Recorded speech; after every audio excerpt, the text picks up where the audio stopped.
Fabio. Di Fabio. Elissalme.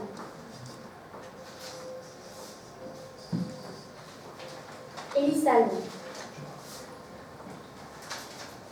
Di Fabio. Di Fabio. Di Fabio. Di Fabio. Di Fabio. Di Fabio. Di Fabio.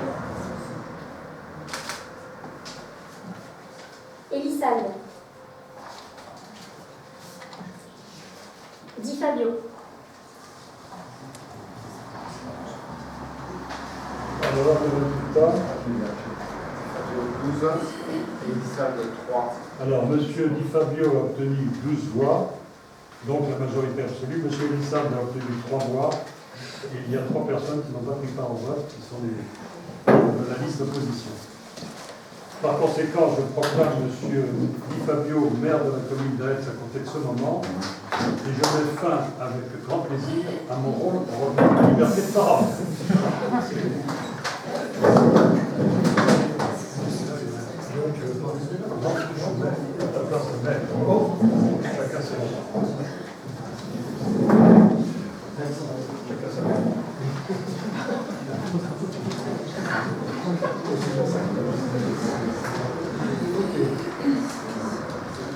Donc la délibération vient d'être faite, donc nous passons à l'ordre du jour de la deuxième délibération. S'il vous plaît. Je voudrais prendre la parole puisque mon nom a été cité une dizaine de fois en 45 minutes. Je peux quand même prendre la parole. C'est parce qu'on vous aime, M. Catani. C'est parce qu'on vous aime, M. Catani. Très bien, je pense que vous allez estar bien également. Donc, je prends la parole suite à la fin de ces débats. Au nom du groupe ASL, on vous félicite en tant que maire, d'une façon amère, M. Di Fabio. Donc sachez une chose, c'est qu'on continuera à vous combattre, on va dire, au niveau des idées, comme ça a été fait ici depuis 2011 de la part du groupe ASL. Et jusqu'en 2026, on continuera à exposer nos idées et à vous combattre au niveau de l'ensemble de notre majorité municipale. Tout ce qu'on disait au niveau du groupe ASL, c'est qu'on donne rendez-vous aux AESTAR en 2026. Et démocratiquement, j'espère que vous serez présents en face de nous pour pouvoir débattre dans des réunions publiques et qu'on puisse confronter nos idées et nos programmes. Alors, c'est louable ce que vous dites, et je vous remercie. Vous êtes dans votre rôle, vous défendez vos idées, c'est légitime. Sachez qu'en 2026, les candidatures, je ne les connais pas, à part la vôtre, pour l'instant. Donc, on verra bien. C'est tout ce que je peux vous dire à l'heure actuelle. Donc, deuxième délibération, là, il y a deux paroles, excusez-moi. Je peux prendre la parole, bien sûr. Merci, monsieur le maire. Monsieur le maire, mesdames et messieurs les conseillers municipaux, plus particulièrement membres du groupe majoritaire, monsieur Chéret, monsieur Soubani, monsieur Goyer, monsieur Di Fabio, monsieur Juel, madame Coquerel, madame Nava, madame Aramendi, monsieur Joël Bureau, madame Nathalie Dercourt, madame Françoise Ariel. Après 13 ans de mandat de maire à vos côtés, vous avez mis fin à mes fonctions. Monsieur le maire, vous serez donc un maire de circonstance, sans légitimité du vote des AESTAR. Monsieur le maire, vous serez aussi un maire alibi. Maire de circonstance, car il y a à peine quelques mois, vous m'interrogiez, ainsi que les adjoints, sur la suite que nous pourrons réserver à votre engagement. Des circonstances personnelles que chacun doit comprendre et respecter ne vous permettez pas d'être à la hauteur de l'implication et de l'efficacité que l'on pouvait attendre d'un adjoint aux finances. Vous l'aviez vous-même reconnu. Je vous ai, ainsi que le groupe d'adjoints, renouveler notre confiance. En 2011, vous aviez démissionné de votre poste d'adjoint et chacun pourra utilement relire un article du 1er juin 2011 que je tiens à disposition pour mieux comprendre peut-être ce qui vous pousse réellement dans le fauteuil de maire aujourd'hui. L'histoire a de la mémoire, elle ne trompe pas, elle. Un maire alibi, car par votre vote lors du dernier conseil municipal permettant à M. Goyetch d'être maintenu premier adjoint, vous cautionnez ses agissements et ses comportements dont vous avez été maintes fois témoin. Je n'ai pas besoin de vous rappeler qu'il s'est opposé au budget que vous aviez la charge de préparer et de présenter. On ne fait pas plus incohérent et paradoxal. Mais ce n'est pas tout. Effectivement, je me suis opposé à M. Goyetch et certains d'entre vous, quand, de votre point de vue, mais surtout celui de M. Goyetch, il fallait se séparer de notre directeur général des services, ici présent. Je l'ai soutenu dans ses fonctions et missions, quand vous ne vous priviez pas de lui rendre la tâche complexe pour mieux démontrer votre propre raison. D'ailleurs, si j'avais dû suivre toutes les observations et commentaires de M. Goyetch, beaucoup d'entre vous seraient des incompétents, d'autres des voleurs, des corrompus, des alcooliques, des personnes bêtes et méchantes. J'en ai entendu sur à peu près chacun d'entre vous, et comme ça ne prenait pas, je suis devenu très rapidement un autocrate, faisant preuve de suffisance et de mépris, avec des méthodes toxiques. Il vous l'a écrit, et vous y avez cru. Il ne vous restait plus qu'à trahir, par 2 fois. Par le vote lors du Conseil du 25 mars 2024, par votre vote de ce soir. Je n'ai que très peu pris la parole avant le scrutin de ce soir. C'est la preuve que je ne me faisais aucune illusion, je n'ai aucune surprise, ni aucune rancœur. Je n'ai jamais exercé mes fonctions pour une quelconque reconnaissance ou une quelconque considération. Il faut s'en affranchir, sous peine d'être l'otage d'un égo incompatible avec les fonctions pour lesquelles certains, la fin justifiant les moyens, n'ont pas peur de mentir et de tromper. Votre ingratitude est cependant considérable. À cette double trahison, vous avez rajouté l'indignité. L'indignité d'une déclaration lue par Mme Ariane, au nom d'un conseil d'administration du groupe majoritaire. Mais peut-être aura-t-on ce soir une explication. Il fallait justifier l'injustifiable. Justifier l'injustifiable par le vote contre le budget de la part du premier adjoint, sans que cela ne modifie en rien la place qu'il devait occuper dans l'exécutif municipal. Justifier l'injustifiable par son refus de rendre compte des délégations que je lui avais confiées en n'assistant plus aux différentes réunions. Justifier l'injustifiable par les signalements écrits, et vous avez fait semblant de ne pas en avoir connaissance, de 2 agents communaux se plaignant des agissements de M. Goyetch.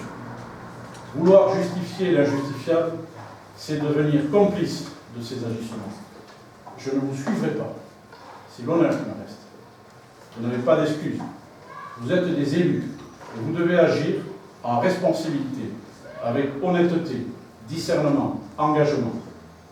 Vous avez été destinataire d'une lettre m'ayant été adressée par M. Goyetch, voulant justifier de ses agissements et de sa perte de confiance par des contre-vérités, des mensonges, des insultes et des calomnies à mon encontre. Et le plus fort, vous y avez souscrit, affirmant même que les considérations personnelles avaient pris le pas sur la recherche de l'intérêt général. C'est honteux. J'ai peine à penser que vous pouvez croire à cela. Mais pour mieux justifier l'injustifiable, il vaut mieux se raconter des histoires et y croire.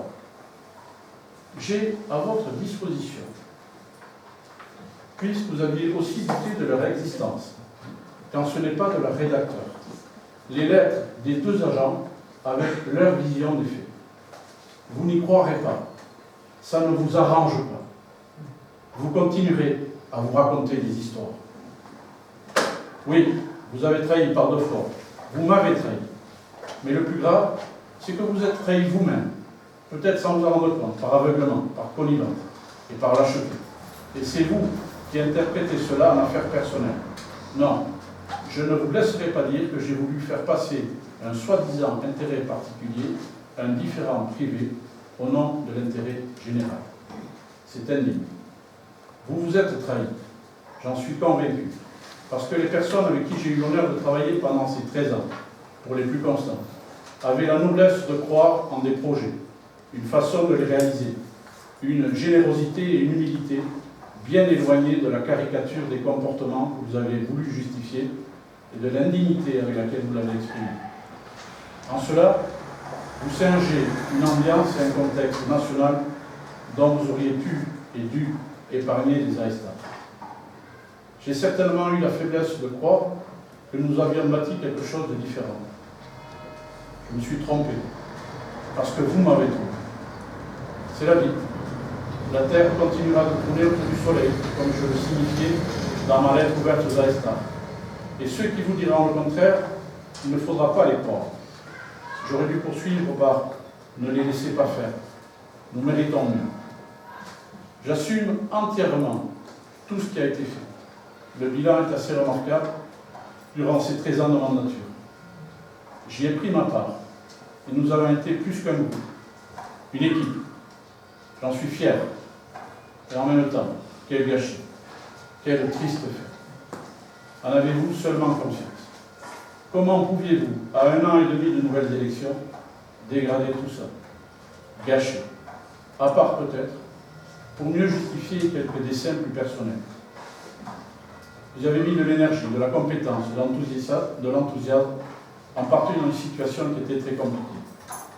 Aujourd'hui, une ambition réelle portait des projets réalistes, avec des partenariats et des moyens adaptés et conséquents.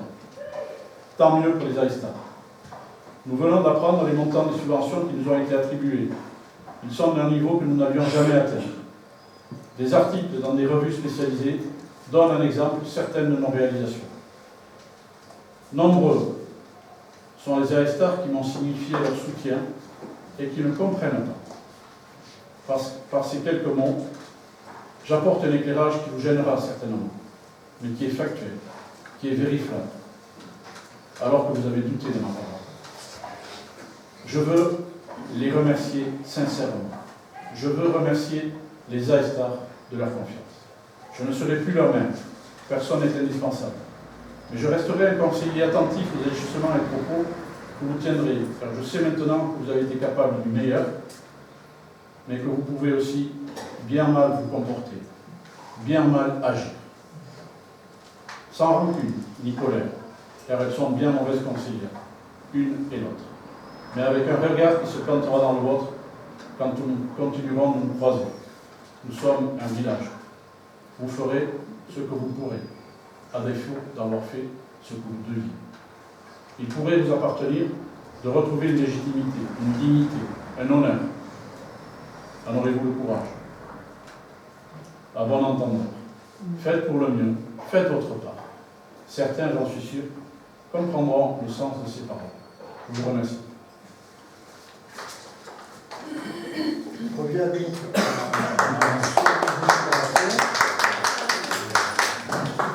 concernant donc. J'aimerais prendre la parole moi aussi. Allez-y. Parce que voilà, la loi prévoyait de voter, on a voté. Et là, on commence à se délire. Et wow, quelle inquiétude quand même. Pour un début de mandat, quelle inquiétude. Quelle légitimité. Vous êtes de quelle nature à quelle?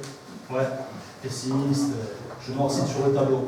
Autant Je vais prendre un exemplaire, oui, de ce courrier qu'on n'a autant pas eu vous êtes avant l'annonce. inquiet, autant nous ne sommes pas du tout. Vous êtes un grand optimiste. Ben, Mais aucune légitimité, aucune légitimité. Et je suis retombé moi aussi sur cet article de 2011 du Sud-Ouest. À l'époque, il y avait eu un coup similaire fait à M. Delbé. Et vous étiez un des précurseurs, vous étiez le premier à démissionner. Et dans les arguments, vous mettiez un peu pour vous remettre là face à la réalité. Beaucoup de griefs formulés contre M. Delbé, en particulier en matière de gestion du personnel. De par les engagements que j'ai dans le milieu associatif à Estar, vous avez eu un cas à traiter depuis le 10 juin. Je ne vais pas m'étaler sur le sujet. Le retour qui m'a été fait de ce cas-là me dit que demain, le personnel communal d'AES va continuer à fuir de notre village. Je pense que les 4-5 dernières années, ça a été massif au niveau des mouvements de personnel. Chose que le village n'avait jamais connue. On a des gens qui avaient plus de 30 ans de service au sein de la collectivité qui sont partis voir ailleurs. Je n'ai pas tous les tenants et les aboutissants, mais on pense que c'est l'ambiance générale qui n'était pas au rendez-vous. Voilà. Le premier cas que vous avez eu à traiter est un retour très négatif. J'ose espérer que des choses vont changer. Parce que vous avez l'audace quand même de reprocher à certaines personnes de la mauvaise gestion du personnel, mais apparemment c'est parti pour la même chose. Ça tombe bien parce que le 10 juin, je n'étais pas maire. Non, mais c'était après le 10 juin. D'accord. Et vous étiez pas maire, vous étiez dans les personnes qui ont abordé le sujet et qui ont dû se positionner. Les choses peuvent évoluer, elles ne sont pas figées. Les choses espérer qu'elles vont évoluer. Merci, si je peux intervenir, parce que du coup c'était moi qui a arrêté à ce moment-là. Ouais. Et dans le retour que je vous ai fait, je vous ai aussi dit que les choses allaient être J'espère. après la séance de ce soir, une fois que le conseil municipal serait de nouveau stabilisé, il n'y avait pas de décision prise au moment où on en a discuté et que ça serait bien réinterrogé. Voilà, on verra à partir de demain. Ouais. Ne faites pas Il y a déjà des sujets sur la table, mais l'inquiétude est grande. L'inquiétude est grande. Ne faites pas un procès d'intention. Mais c'est toujours, ne faites pas un procès d'intention, ne faites pas ci, pas ça. Faisons du factuel. Faisons du factuel. Armoucho, Faisons du factuel. tu as répondu à ce sujet particulier pour que je m'engage à ce que ce soit réexaminé et que l'on communique une décision. Excusez-moi, on peut savoir de quoi il s'agit ou... Non, parce que vous l'aviez beaucoup demandé la dernière fois. On peut savoir de quoi il s'agit, pourquoi pas, il n'y a rien à cacher. On est face à une employée de la collectivité, employée municipale qui travaille à la crèche, enceinte actuellement, qui a un premier enfant à qui on a refusé une place à la crèche. Je ne connais pas la raison, peut-être qu'il n'y a pas de place, il y a forcément une raison. Elle a son premier enfant qui est refusé dans la crèche à Aix. Elle vit en dehors de la collectivité, elle vit pas loin, elle vit à Libaran. Elle vit chez nos cousins de Libaran. On peut quand même lui faire quelques faveurs parce que ça fait quand même des années qu'elle est au sein de la collectivité, il n'y a pas grand monde qui a quelque chose de lui reprocher. C'est une Elle n'est personne. donc pas résidente à l'instant. Comment? Elle n'est donc pas résidente à Non, l'instant. elle n'est pas résidente à l'instant. Elle habite à Libaran. Juste pour préciser. C'est pas une quartier d'Aix, ça fait des années qu'elle est dans la collectivité, elle a joué le jeu de la politique en faveur de la langue basque en s'engageant, en se formant. Son premier enfant arrive à l'âge de la scolarité. Elle souhaite intégrer cet enfant dans l'Ikashtola du village et c'est un niet. Donc on se retrouve avec une mère de famille. Oui, pour l'instant c'est un niet. Et Ramucho, on est Avant le 10 juin, on fait le 10 juin. je crois que tu es père de famille et tu sais que les rentrées se passent en septembre. On a une famille, une femme enceinte qui se fait refuser une place dans une crèche, qui est enceinte, qui ne sait pas où elle va scolariser son enfant en septembre. C'est des sujets où on ne rigole pas trop quand même. Parce que le cas, on l'a déjà eu. Le cas, on l'a déjà eu. On a dû dire à deux familles, mi-juillet, votre enfant ne viendra pas dans notre Ikashtola. C'est pas simple pour les familles. Moi je regrette, on est hors débat là. Non, mais moi je voudrais bien qu'on revienne, excusez-moi. Non, je finis. Permettez. Je me suis permis J'aimerais bien qu'on d'aborder le sujet. revienne, monsieur le maire, aux délibérations.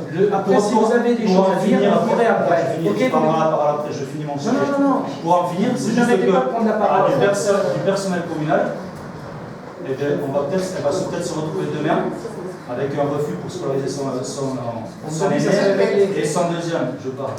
Ça veut dire que quoi demain? Qu'est-ce qu'elle va faire? Eh bien, si elle peut aller ailleurs, je pense qu'elle ne va pas s'en priver. Armoucho, vous avez répondu. Donc là, dans la gestion, dans les griefs que vous faisiez à l'époque à M. Debré, vous avez Tomanette à croire qu'il n'y a pas eu d'amélioration. Il y a ce sujet. Écoutez ce qu'on vous dit, vous ne voulez pas écouter ce qu'on vous dit. J'aime bien quand je parle, commencer et finir. Maintenant, la parole à vous. J'ai fini. Vous avez pouvez parler, Monsieur le maire. Vous avez eu une réponse. S'il vous plaît.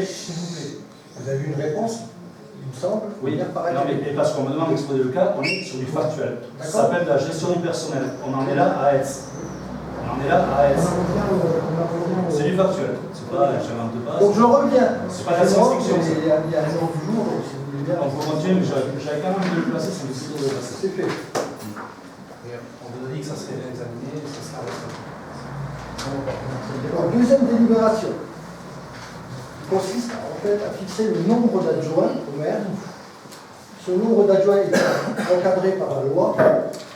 En l'occurrence, c'est 30% de l'effectif du conseil municipal. Donc la commune d'Aix pourrait bénéficier de nommer, le maire pourrait, le conseil municipal pourrait nommer, désigner 5 adjoints.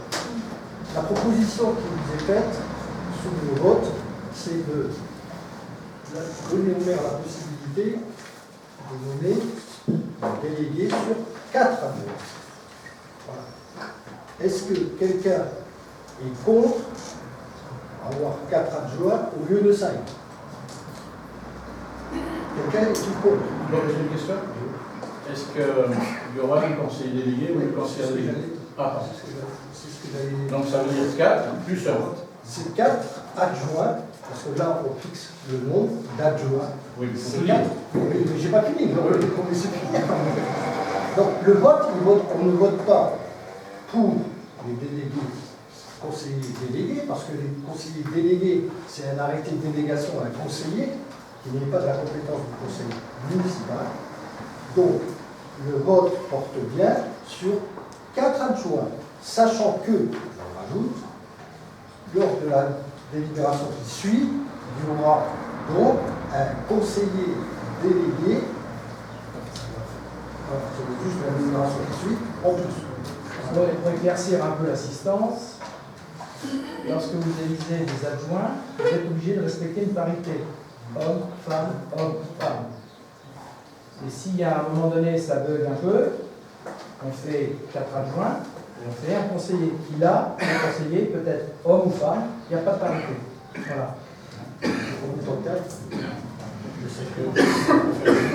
Déjà, on a pas l'application. Ouais, alors, premièrement, c'est un moyen de tourner pour ne pas respecter la parité, ou alors il y a d'autres solutions. Au lieu de faire homme, femme, femme, femme, on peut faire femme, homme. Ah ben oui, bien sûr, bien sûr. Non, mais c'est évident. En tout état de cause, la proposition qui nous est faite, c'est de nommer 4 adjoints. D'avoir 4 adjoints. Voilà. Donc, qui est contre?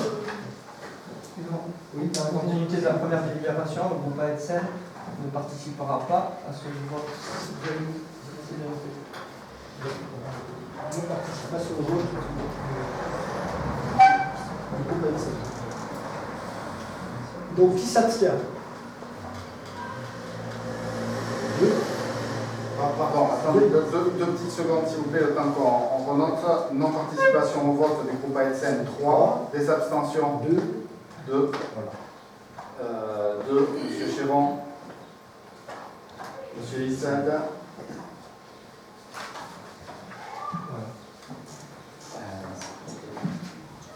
Et donc le reste? Le reste, Il n'y a personne contre. il n'y a personne contre. Il y a 3 personnes qui se retirent du vote, 2 abstentions.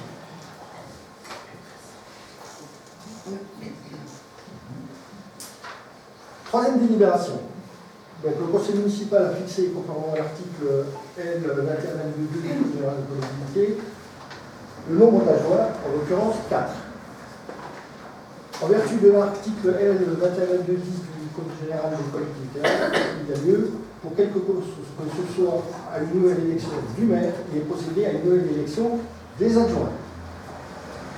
Le maire expose au conseil municipal qu'il doit procéder à l'élection des adjoints au maire au scrutin de liste, à la majorité absolue, en application de l'article L 2122.7.2 du Code général des collectivités territoriales, et conformément au principe ci-dessous. Seuls les conseillers municipaux ayant la nationalité française peuvent être élus adjoints pour exercer temporairement les fonctions. Les adjoints sont élus parmi les membres du conseil municipal au scrutin de liste à la majorité absolue, sans panachage ni vote préférentiel. Le vote a lieu à scrutin secret.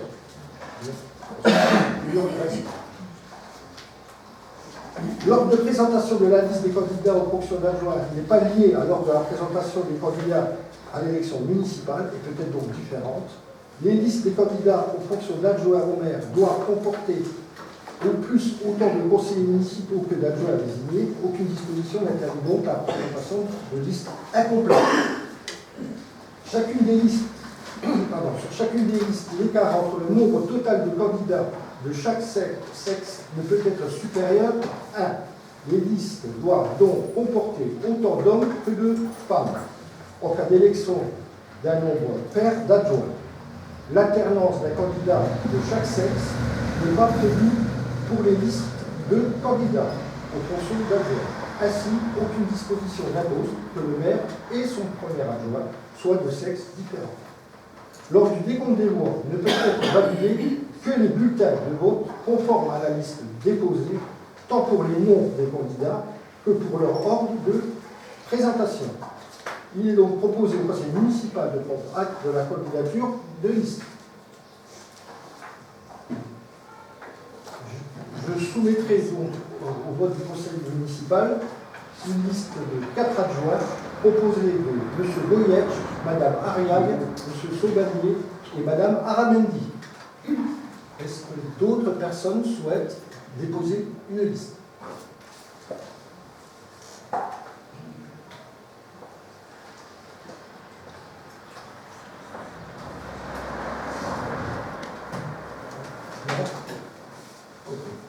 Donc il y a une liste qui sera... Je vais me présenter comme adjointe. Comment? Je suis déjà présentée comme adjointe. Oui, d'accord. Donc pour ce faire, vous avez à votre disposition du vote l'enveloppe où il y a écrit élection adjointe. D'accord? Donc pour ceux qui se présenteraient en tant qu'adjoint, donc globalement une liste, on va dire 105, vous mettez votre nom sur le formulaire vide. Ceux qui le souhaitent, on doit préparer la... Voilà. Et là, la liste donc, que je vous propose,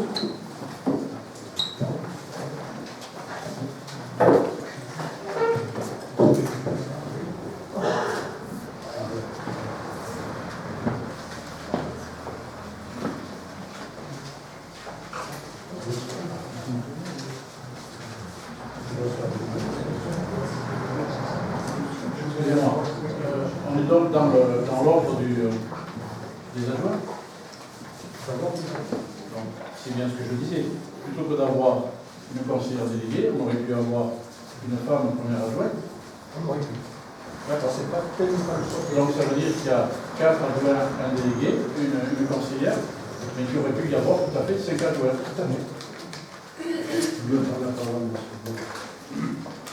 Oui, je voulais simplement redire, maintenant que tout le conseil est réuni, ce que j'avais dit au groupe majoritaire, c'est que je regrette que parmi les adjoints n'ait pas retenu Laetitia. Il m'a été confié un certain nombre de tâches par monsieur le précédent maire, qui m'a amené à discuter avec les services. Et je sais que Laetitia était tout à fait respectée par les services de petite enfance dont elle s'occupait. Et je trouve regrettable qu'elle ne soit pas reconduite dans des fonctions où elle a donné la pleine mesure de ses capacités. Je tenais à le dire, ne serait-ce que pour Laetitia. Merci. Ce que je voudrais dire, c'est que Laetitia Guidon a été mon adjointe pendant quelques années, depuis 2020, et qu'effectivement, elle n'a aucunement démérité pour son premier mandat, s'attachant avec engagement, efficacité, compétence à suivre les affaires et les délégations que j'avais confiées dans une sérénité et une efficacité que je voulais moi aussi saluer. Oui, c'est la délégation enfance jeunesse. Il faut rendre à César ce qui appartient à César. Autre observation? On passe au vote? Non? On peut passer au vote? Donc,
Marie.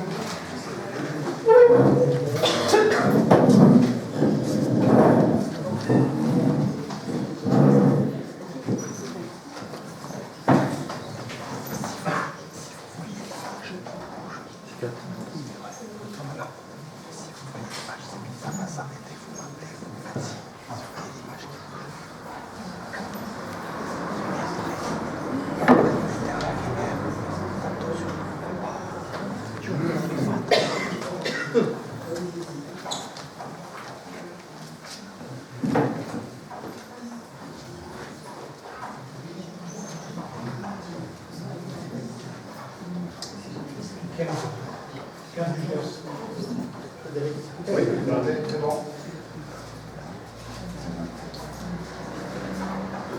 La liste Goyetch. Laetitia. Excusez-moi. Si on appelle M. Goyetch, D'accord. je souhaiterais qu'on appelle. Pardon, stop. Du coup, on en est où? J'ai 2 M. Goyetch, 1 Mme Guédon. Oui, c'est ça. C'est juste écrit Laetitia sur le C'est pour ça que c'est juste qu'elle est après. Sur l'ancien public, il n'y a pas de Très bien. Monsieur Goyetch.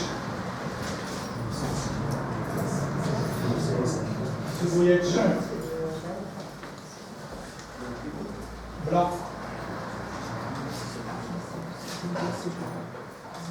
Madame Guédon. Madame Guédon. Monsieur Goyetch. Monsieur Goyetch. Monsieur Goyetch. Monsieur Goyetch. Monsieur Goyetch. Monsieur Goyetch. Monsieur Goyetch.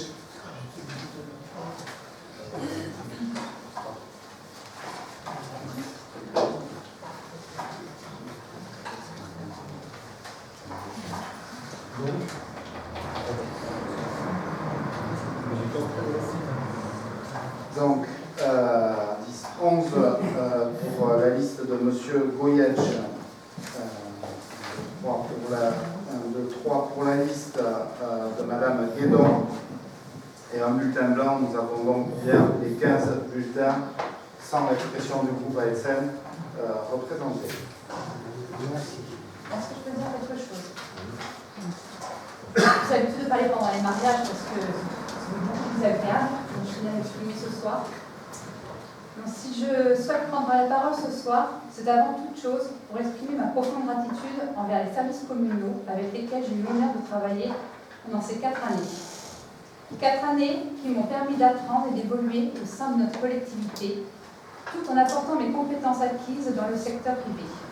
En particulier, je tiens à remercier toute l'équipe du service enfant-jeunesse, dont le dévouement, l'engagement et la passion pour le bien-être de nos jeunes sont inestimables.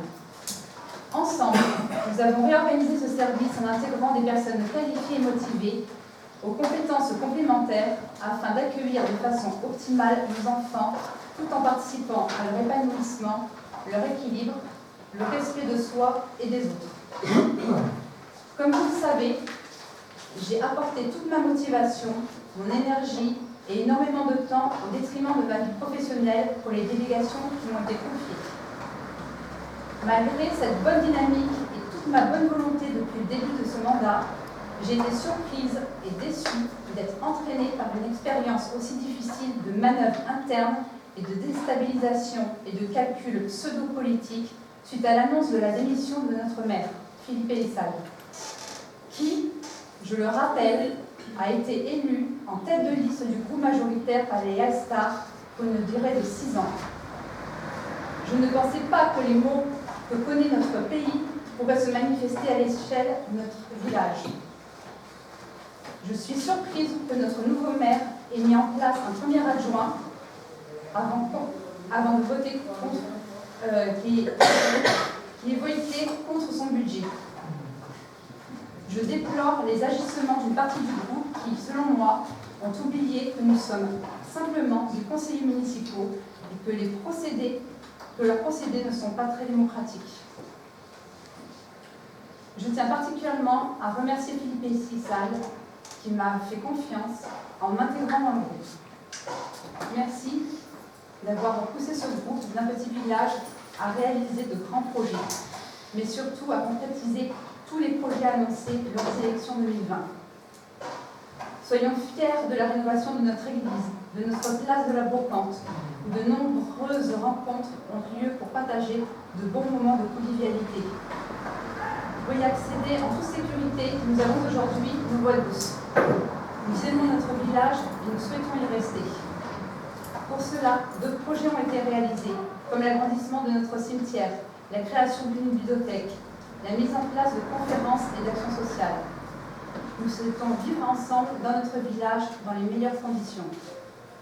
Certes, nous n'avons pas beaucoup de commerce, mais la commune offre de nombreux services malgré sa taille, avec sa crèche, son centre de loisirs qui accueille les 3-17 ans, l'ICACHTOLA et les nombreuses associations soutenues par la commune. N'oublions pas qu'en pleine crise Covid, notre maire Philippe Essissal a su faire preuve de bienveillance et de protection en mettant en place un centre de vaccination. Bien évidemment, tout cela a été possible grâce aux techniciens et à notre DGS qui se sont investis dans tous les projets politiques. Merci à eux. Aujourd'hui, d'autres beaux projets sont en cours. La rénovation de l'école, la réhabilitation de la maison Beaumassy, et j'en passe. Et je souhaite au nouveau maire et à son équipe de les réaliser. Pour finir, je tiens à souligner que Philippe Essissal, une tête de liste élu par les AESTA, a jusqu'au bout montré son engagement jusqu'à donner cette démission, preuve de sa sincérité et de sa transparence vis-à-vis d'eux. Merci. D'autres interventions? Non. On peut passer donc à la 4e délibération qui concerne donc la fixation des indemnités au maire, ses adjoints et délégués, conseillers délégués. Le conseil municipal, le maire fait savoir au conseil municipal que les indemnités dont peuvent bénéficier les élus locaux sont fixées par l'article L21-23-20 et suivant du Code général des collectivités territoriales. J'indique que les indemnités de fonction du maire et des adjoints sont fixées par strate démographique, en pourcentage de l'indice terminal de l'échelle indiciaire de la fonction publique. Il précise que l'indemnité allouée au maire est fixée au taux maximal, sauf si, à la demande de ce dernier, le conseil municipal en décide autrement. L'indemnité versée à un adjoint peut dépasser le maximum prévu, sans pour autant dépasser l'indemnité maximale du maire, à condition que le montant total des indemnités maximales susceptibles d'être allouées au maire et aux adjoints en exercice ne sont pas naturellement dépassés. Il peut être attribué au conseiller une indemnité de fonction sous deux conditions. Celle-ci doit rester dans l'enveloppe globale, à savoir le montant total des indemnités maximales susceptibles d'être allouées au maire et aux adjoints. Elle ne peut excéder 6% de l'indice brut terminal de l'échelle indiciaire de la fonction publique. Les conseillers municipaux bénéficiant de délégation de fonction au maire peuvent percevoir une indemnité qui peut dépasser les 6% de l'indice, sur décision du conseil municipal et dans la limite de l'enveloppe indemnitaire. Le maire précise que la commune appartenant à la strate démographique de 1000 à 3499 habitants, l'indemnité brute mensuelle est fixée à 2121,03 € pour le maire, soit 51,6% de l'indice 1027.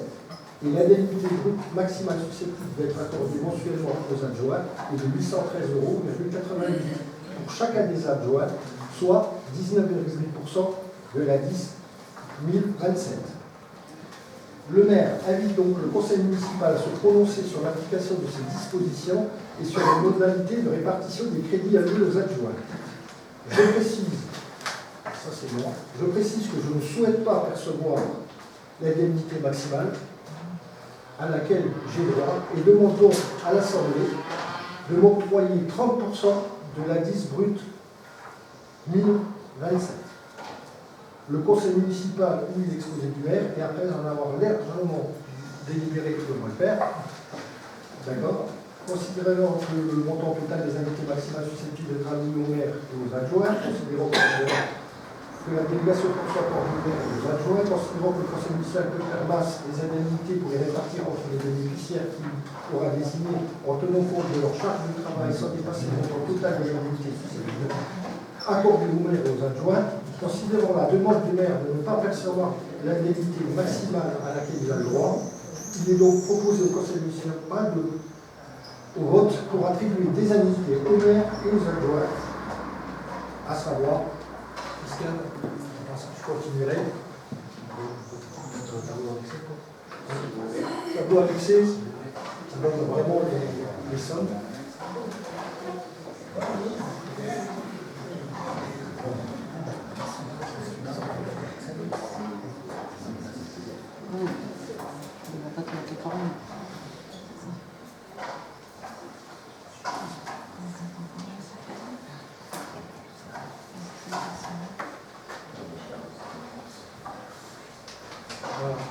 Sachant que, je le précise, ces montants sont des montants bruts, ce n'est pas les dettes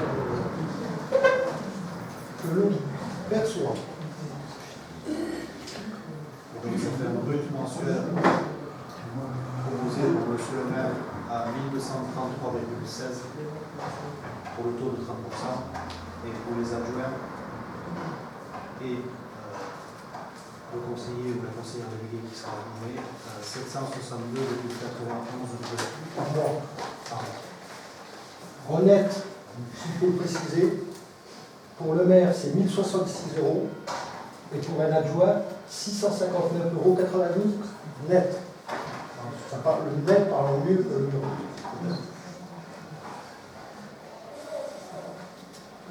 Commentaire.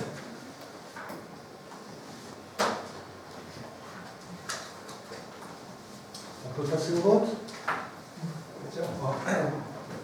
Dans la continuité des autres délibérations, nous ne participerons pas non plus à ce vote. Alors, moi, je commentaire aussi. Je suis assez surpris que quand on peut voter, on ne vote pas. Non, mais la base de notre démocratie, c'est quand même le fait de s'exprimer par le vote. Vous avez tout à fait raison, M. Sazer. C'est ce qu'on réclame. C'est ce qu'on réclame depuis un petit moment, depuis le début de ce conseil. Si nous ne participons pas à ce vote, et vous l'avez bien compris, lors du dernier conseil municipal, ça a déjà été évoqué par notre groupe ASL, on ne souhaite pas participer à ce trafic que vous venez de mettre en place depuis un mois sur la commune d'Aix. C'est votre sauce, ce n'est pas la nôtre. Nous avons d'autres valeurs, on y a fait part ici depuis plusieurs conseils municipaux, donc vous participez, vous ne participez pas à ce vote. Donc, la mise en place du maire, la mise en place des premiers adjoints, la mise en place des indemnités, ça vous concerne. On a déjà pris part en 2020 pour les présentations de ces délibérations, M. Lissal, on a pris part au vote. Oui, merci de me le préciser. Ici, non, vous avez le préciser, c'est juste normal. Parfait. C'est pour ça que je m'interroge sur le fait que vous votiez pas. Mais je pense vous apporte une réponse. Et j'espère que vous l'accepterez. Ah, mais j'ai pas accepté ou pas, j'en prends acte. Mais moi, je pense que le vote est le fait même démocratique par lequel on se prononce, oui, non, abstention, mais je dirais c'est la base de toute la démocratie. Après, que vous ne soyez pas d'accord sur tout ce qui se passe, c'est votre droit aussi, mais c'est pas la solution au problème. C'est la solution au problème qu'on vit actuellement. On vous l'a dit bien. Oui, c'est démocrate jusqu'au bout. Et demandez aux restants de voter. Et pas faire des sauces comme ça, où on va s'allouer des mensualités, où on va te mettre un premier adjoint, et pas un conseiller, et pas un adjoint, on ne sait pas pourquoi. Tout ça, nous on ne va pas participer à ça. On a exposé les faits en début de séance. Voilà. Après, ne vous inquiétez pas qu'à chaque fois qu'on a le droit d'avoir le vote, si à tel, on participe. On ne s'échappe pas. Adressez-vous au Conseil d'État ou au Conseil constitutionnel. Mais pourquoi vous ferez modifier la loi. Mais la loi, je ne sais pas du tout ce que c'est pas du tout la teneur de la loi. C'est juste à l'Assemblée nationale. Ça tombe bien. Mais quand je vois les bases les 2 ans qu'il nous reste à faire, mais ça peut être long. Ne soyez pas inquiets. Ouais, mais vous inquiétez-vous pas, parce que ça peut être très long. 2 ans, ça va être très long pour tout le monde. Et c'est pas l'intérêt du village, et c'est pas notre intérêt à nous aussi. De venir perdre de l'énergie, c'est l'intérêt de peu de personnes ici. Donc les choses elles sont claires. Okay. On part sur une très mauvaise base. Contact. Donc 3 personnes qui ne participeront pas au vote. C'est bien noté. C'est noté. Qui est contre cette répartition d'indemnité? Qui s'abstient? Donc 2 abstentions. Alors, messieurs, Clément et Isabelle.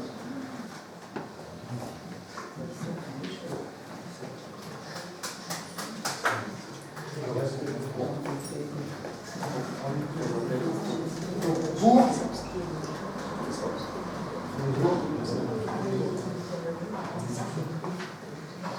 5e délibération, délégation du conseil municipal au maire.